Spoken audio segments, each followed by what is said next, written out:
Fala aí pessoal, estou aqui na Copa do Mundo X, meu nome é Gabriel Feitosa. Dá um auxílio aí um pouquinho na história, né? Já que essa galera de geografia aí fica só falando de dados, na hora de trazer ali o verdadeiro conhecimento, a verdadeira ciência, nós somos requisitados, né, gente? Para falar aqui desse primeiro grande conflito das oitavas de final, né? Brasil e Holanda, jogão, né? Tanto aí nos campos, realmente no futebol, como na geopolítica. É realmente aí um jogo muito importante, muito interessante perceber. E aqui a gente percebe, gente, que Brasil e Holanda têm características históricas que se cruzam, né? E é por isso que eu estou aqui hoje, para falar um pouquinho dessas questões, né? Mesmo na atualidade, vendo aqui a presidente, né, Dilma Rousseff, e no caso da Holanda, quando a gente olha aqui para o arranjo político dos holandeses, você percebe uma questão histórica bacana, né? Você tem aqui o rei Willem Alexander, né, ligado ainda à casa de Orange-Nassau, por isso que o uniforme da Holanda é laranja, né, gente? Porque você tem ali uma conexão com a dinastia de Orange, que governa a Holanda desde a sua independência, ali ligada no século XVI. Então você percebe como não há o laranja na cor da bandeira, mas aparece no uniforme uma referência a essa casa dinástica hoje representada pelo rei. Nós temos o primeiro-ministro, o Mark Rutte, então você percebe aqui que a Holanda vive dentro de uma monarquia parlamentar, característica aí muito ligada aos Países Baixos há um bom tempo, e como caso clássico a Inglaterra, né, gente? Com essa monarquia parlamentar presente até hoje. Galera, Brasil e Holanda tem histórias que se cruzam, na verdade, desde o período da expansão marítima, né? Quando você olha para a expansão marítima europeia, promovida ali a partir de 1415, com a descoberta da região, na verdade, a colonização da região de Ceuta na África, os portugueses navegando ali pela África e depois chegando ao Brasil, com o Pedro Álvares Cabral, você percebe que as próprias navegações portuguesas já tiveram a presença de capital holandês. A Holanda participou de alguma maneira investindo ali naquela expedição, naquelas expedições, e os Países Baixos já têm uma grande aquisição, uma burguesia mercantil concentrada desde o final da Idade Média, uma região que polarizou uma série de investimentos e que já foi colonizada pela Espanha, a Holanda, né, gente? Pasmem, né? A Casa de Habsburgo, né, que fez parte ali de várias monarquias na Europa. Os Habsburgo eram verdadeiros vira-latas da monarquia europeia, né? Conseguiram se multiplicar por vários estados nacionais e, no caso, já foi colonizada ali pela Espanha, a Holanda, no caso. Conseguindo a sua independência, a Guerra de Independência dos Países Baixos, com o grande primeiro rei, né, ligado à dinastia de Orange, né, chamado Guilherme o Taciturno, né, o primeiro Guilherme de Orange. Eles começam uma vida econômica muito interessante, já dentro de um mercantilismo. E quando o Brasil passa por aquele período da chamada União Ibérica, né, quando você tem ali a união das coroas de Portugal e Espanha, você tem Filipe II como rei de Portugal. Ele acumula as duas coroas. E é nesse momento que a Holanda acaba invadindo o Brasil, as chamadas invasões holandesas. A primeira na Bahia e depois, posteriormente, em Pernambuco. Então você percebe que a história do Brasil se cruza com a Holanda nesse momento, né? Quando o rei não é mais português. O rei passa a ser espanhol. E como a Espanha era uma antiga metrópole da Holanda, né? Colonizou aquela região anteriormente, você percebe que a Holanda acaba invadindo o território brasileiro como uma maneira de incomodar o rei, a dinastia filipinas, né? Engraçado que a Holanda passou por um jogo recentemente na Bahia contra a Espanha, remontando o evento histórico anterior, né, que seria quando os holandeses foram expulsos pelas tropas espanholas ali naquele período. Então você percebe que a Copa do Mundo X vem trazendo elementos que trazem ali algo mais interessante para o tocar da bola nos estádios aí, né, durante a Copa, né? Então muito interessante perceber que a própria história do Brasil sendo invadido pela Holanda ali em 1624, depois em 1645, mostra pra gente como temos uma história ali muito ligada ao período do açúcar, que imperou no Nordeste naquele período. Quando vocês forem ver essas características analisadas aí pelo Tiago e pelo Zé, você percebe aí que o que falta de determinado momento na Holanda, que é principalmente as questões naturais, né, a questão da área, as reservas florestais, é algo que acaba sobrando no Brasil, né? E isso mostra uma das principais causas das invasões holandesas aqui, né? A questão do acesso aos gêneros tropicais. Pessoal, tá vendo como o historiador quer ficar tirando onda e deixa o trabalho incompleto? Aí vem a geografia, a ciência que realmente importa no conhecimento humano, trabalhar as arestas deixadas pelos historiadores, né? Lamentavelmente. Zé Bonner, vamos aí então no nosso embate, né? Até Brasil, Zé Bonner? Fiquei como Brasil aqui, né? Representando essa grande nação. Quando a gente fala de grande, a gente está falando de verdadeiramente grande, né? Uma nação que apresenta hoje aí apresenta hoje não, né? Que apresenta 8 milhões e meio de quilômetros quadrados, né, Thiago? Gente, eu fiquei com a Holanda, né? País reduzido, 41 mil quilômetros quadrados, país mais, né, intimista, aquela coisa assim, né? Essa coisa grande, né? Mal administrada, que o pessoal não sabe lidar direito. Coisa assim mais laranjinha, mais bonitinha, né? Falando em grande, né? A minha população aqui cerca hoje de 200 milhões de habitantes, né? Uma população, um dado atualizado, né? População brasileira que vem crescendo num ritmo marcante aí, inferior a outras épocas, mas ainda apresenta esse crescimento. Mas é muito grande, Zé Boni. É imensa. É enorme. É enorme. Aqui, novamente, eu fiquei com pequenininho, né, pessoal? 16,8 milhões de pessoas. Cabe a gente lembrar que a população relativa, né, aquela por quilômetro quadrado, no caso da Holanda, é maior que a do Brasil, né, Zé? Então, é um país que apresenta aí uma menor densidade, né? Agora, falando em grande, a gente permanece como grande aqui, né? A nossa inflação hoje cresce no ritmo aí de 5% ao ano, ou seja, a inflação sempre relaciona com a capacidade que nós temos do dinheiro se desvalorizar, né? No caso brasileiro, isso acontece com 5%. E da Holanda? Da Holanda, apenas 2%, não é uma calmaria. Na verdade, a Holanda, fugindo do perfil europeu, né? Um país com menos crise, porque é um país de muita exportação pelo porto de Roterdã, né, maior da Europa, lá com grande volume de saída de produtos, então a economia holandesa parece respirar um pouco melhor que o restante da Europa. Né? Agora parece que as coisas estão bem parecidas, né, Zé Boni? A força de trabalho aqui no Brasil, no caso nós temos hoje 103 milhões de brasileiros aí, né, que estão arranjados aí como uma força potencial, né, usando um termozinho aí que é o Ed adora, para ser inserido no mercado trabalhista, né? O que equivale aqui para a gente a cerca de 52,5% da população. Com certeza. No caso da Holanda, né, gente, é uma população bem menor, 8,9 milhões, mas estatisticamente falando, né, percentualmente falando, equivale a 53,5% da população, ou seja, Brasil e Holanda com taxas bem parecidas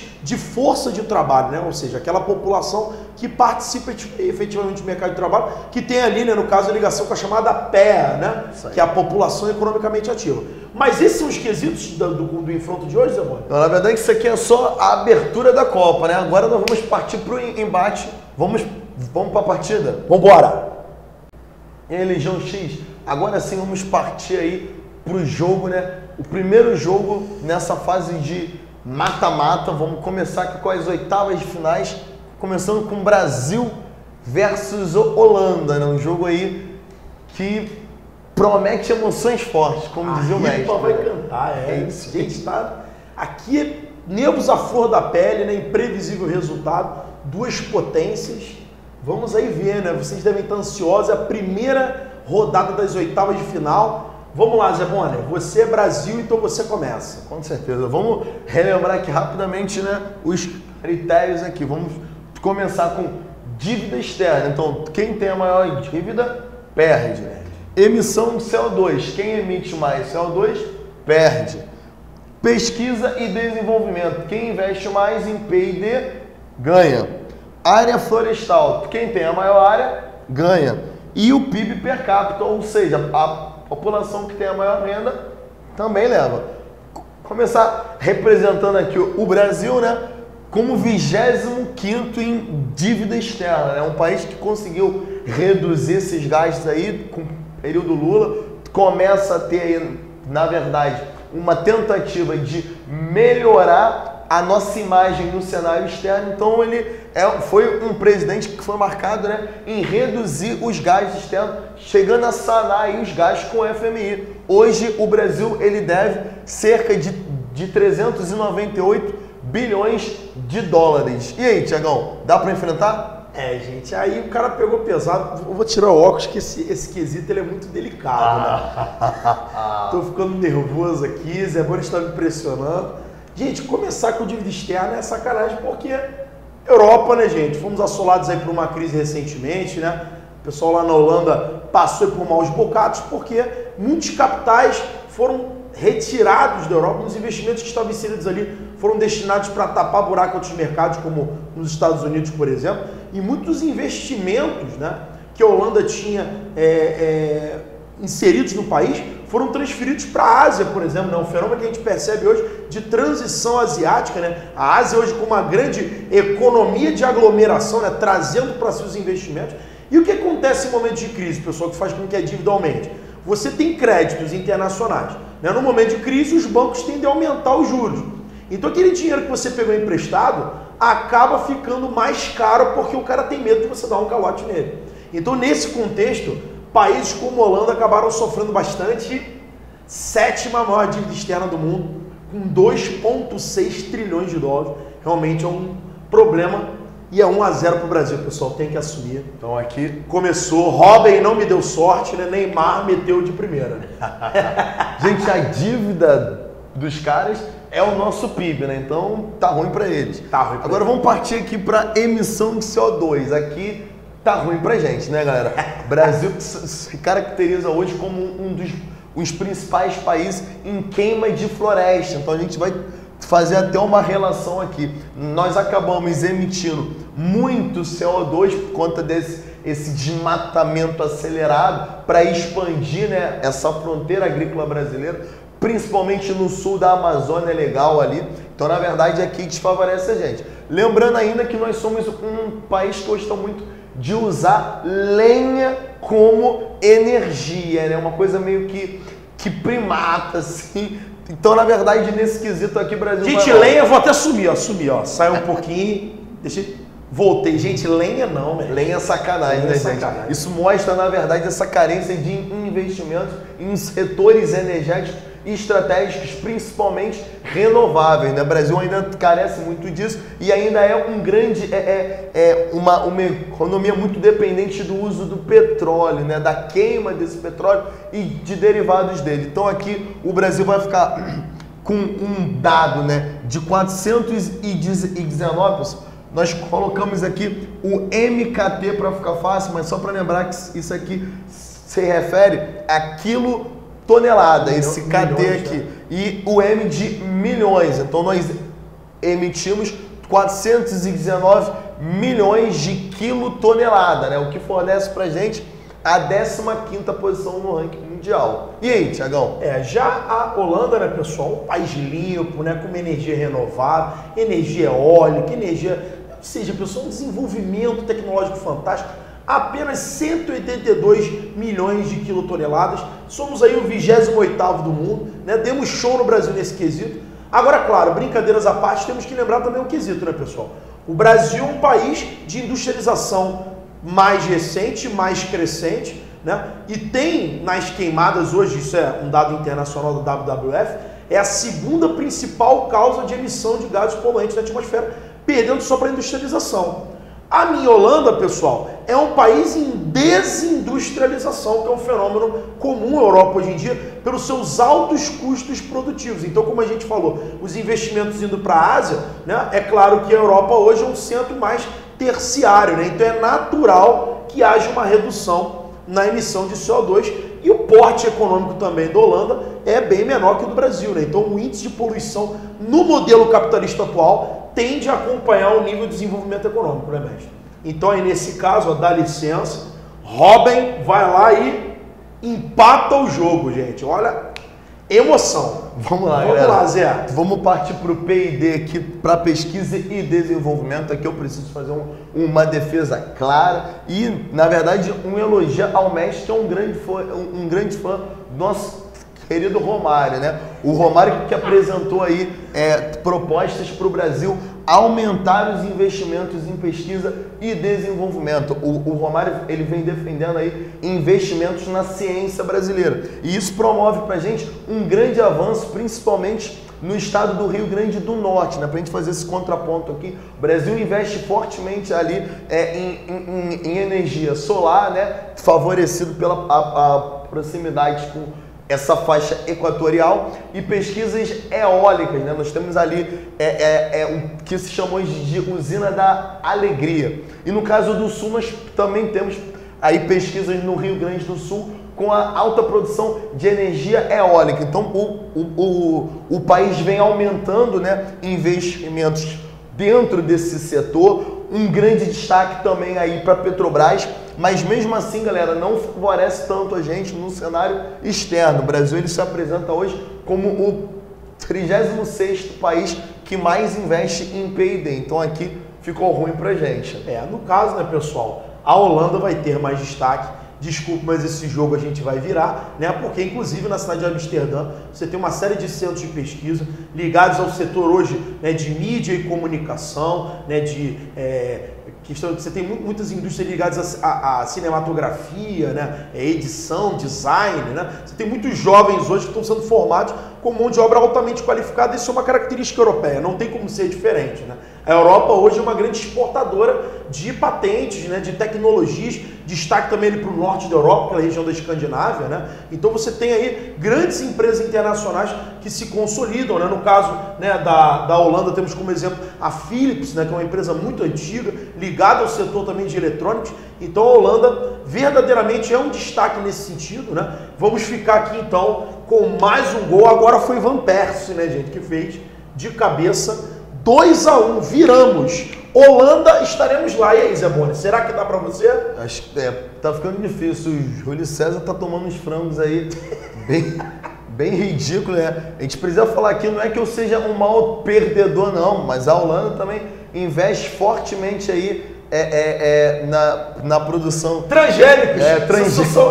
Hidroponia, gente. Se é agricultura orgânica, melhor qualidade. O pessoal lá, né, gosta de ter uns momentos com o mercado de orgânicos, tá? É hortaliça, mestre. Tá certo. Vamos perder então. Pessoal, aqui não dá. Área florestal brasileira, nós vamos ter aí 2 grandes marcos aí, né? Que o principal, a floresta amazônica, né? A maior floresta da Terra. A gente tem que falar aqui que, na verdade, sofre um intenso processo de desmatamento, né? Então, na verdade, o Brasil hoje ele tem cerca de 149 milhões de hectares, tá? Esse H vai ficar com hectares aqui. Então, na verdade, é assim, uma presença verde absurda. Porém, Brasil, como o nosso mestre aqui falou, ele se destaca pelo desmatamento. Então, é um país que acaba perdendo esses investimentos para conhecer a riqueza da vegetação nossa. O que poderíamos fazer a partir dali, ou seja, a produção de remédios, de vacinas, né? Entre outras forte, né? E ainda sofre aí, né, esse roubo, né? Ou seja, nações que vêm aqui, roubam essas espécies, criam patentes e acabam se beneficiando disso, né? O Japão que já fez isso ali na área do Pará. Então, na verdade, o Brasil ele perde a biota sem ao menos conhecê-la ela. E tudo isso para dar espaço aí, né, para a expansão das commodities, né? O destaque para a soja brasileira. Então aqui o Brasil ele manda bem, mas ele poderia mandar muito melhor, né, Tiagão? Eu vi um dado, mas que a pecuária também tem uma responsabilidade muito grande nessa devastação, né? Questão da expansão, né, da especulação fundiária, né? A grande produção a Friboi aí, né? A Friboi chegando forte. Nesse caso, né, pessoal, tem que fazer uma defesa ao Brasil, né? Claro que a Holanda é ridícula nesse aspecto. 365 mil hectares, o Brasil vai ganhar de lavada, né? O Brasil ele desmata muito porque também tem muito para desmatar, né? Sim. Você tem muitos países hoje que são defensores do meio ambiente, e isso é uma coisa louvável, mas já são países que degradaram, né? Os Estados Unidos, por exemplo, depredaram, aí agora coloca lá no Parque Nacional, né? Defesa, rigores ali ambientais, já tendo ali causado um dano absurdo, né? O Brasil ainda tem uma massa florestal muito expressiva, o que mostra que essa lavada agora acho que empatou, né, mestre? Foi quem agora? Fred? Não, Fred não, né? O Fred ele cava pênalti, né? Na verdade foi Neymar aí, né? O nosso grande... Ele já meteu o segundo dele, essa estreia foi boa, gente, né? agora é o momento crucial. Agora a cobra vai fumar, a porca torce o rabo. É o momento do PIB per capita. E o que é o PIB per capita, mestre? Então, só para entendermos isso aí, né? Você, na verdade, precisa ter um PIB, esse produto interno bruto, elevado, principalmente no caso brasileiro, quando você tem uma população muito densa. Então você pega a renda do país e divide pelo número de habitantes, pessoal. Aqui ficou difícil pra gente, porque na verdade nós temos um PIB, né, razoavelmente alto, né? Alto. O Brasil ele destoa aí hoje como a 7ª economia da Terra, porém esse PIB ele não é tão alto assim quando você fala da população nossa, né? Como nós vimos, cerca de 200 milhões de habitantes. Então, nessa continha aí, nessa razão, o Brasil vai ter aqui cerca, tá, de 11 mil dólares, tá, galera? Esse dado está sendo representado aqui em dólares. Vai ficar fácil pra gente? Tiagão, facilita aí, bota pô. teu óculos, né? Porque, dar uma roubada aí pra galera, aqui você percebe que é buiachaca! Galera, 44 mil dólares per capita, gente. Isso é um nível absurdo, né? Comparável a países como a Alemanha, por exemplo, que tem entre os mais ricos do mundo, né? Porque a população da Holanda é diminuta em comparação ao seu PIB, né? O Brasil é uma potência econômica muito maior que a Holanda, sem dúvida alguma, porém no PIB per capita fica muito mais dinheiro para a população, né? E nesse caso, pessoal, vamos fazer mais um gol, sem piedade. Zé Bonner, o Brasil foi um bom combatente e nesse caso da Copa do Mundo X, Holanda avança para as quartas de final e o Brasil está eliminado. Considerações finais, Mestre Zé Bonner? Na verdade, gente, vocês viram que eu fiz tudo aqui. O país não ajudou muito. Então, gente, na verdade, a gente nota que o Brasil, os últimos anos, ele vem tendo esse crescimento. Fica muito difícil bater de frente com a Holanda, né? Uma economia já consolidada, e em alguns aspectos aqui o Brasil ele ainda manda muito mal. A gente nota que, na verdade, né, que essa renda pela população, o Brasil ele precisaria ter um PIB, né, muito alto, né? Importante nós frisarmos aqui que em termos de pesquisa e desenvolvimento, como o nosso mestre já disse, é um país recente nisso, ele vem saindo, na verdade, de uma economia primária e passando, né, para esses outros setores. Então, o Brasil ele ainda está um pouco aquém. O quadro mais triste aqui para mim ficaria da emissão de CO2, né? Um país que deveria concentrar investimentos em outras formas energéticas, né, para reduzir esse uso e principalmente preservar as suas florestas como uma área de pesquisa e de proteção mesmo, né, Thiago? É verdade, assim, na verdade, vou até ser um pouco da Holanda, e como nós somos brasileiros, isso aqui é uma proposta lúdica, mas a gente precisa ser sensível à questão do Brasil. O Brasil, ele hoje, gente, só para você ter uma ideia, o potencial de energia eólica brasileiro seria capaz para abastecer todo o consumo de eletricidade do Brasil. Ou seja, você poderia ter todo o Brasil abastecido só com ventos, né? Então esses investimentos eles precisam ser mais significativos, né? Apesar de todas as críticas ao governo atual, né? Nos últimos 15 anos, você teve criação de mais de 20 universidades, né? Por mais que a gente questione as condições dessas universidades, são centros de formação de mão de obra mais qualificada. Então o Brasil tem que justamente trilhar esse caminho, né? O caminho da contenção de gastos deve existir, mas não no que tange a tecnologia. Porque você vê que quem tem tecnologia tem um PIB per capita maior e acaba tendo mais destaque social, né, mestre? Então ficamos por aí, né, pessoal? Espero que tenham gostado. Vamos aí para os próximos embates das oitavas de final. Holanda está nas quartas e vem mais por aí. Peraí, Zé Bonner, volta aí, pô. Tá triste, pessoal. Valeu, galera. Abraço.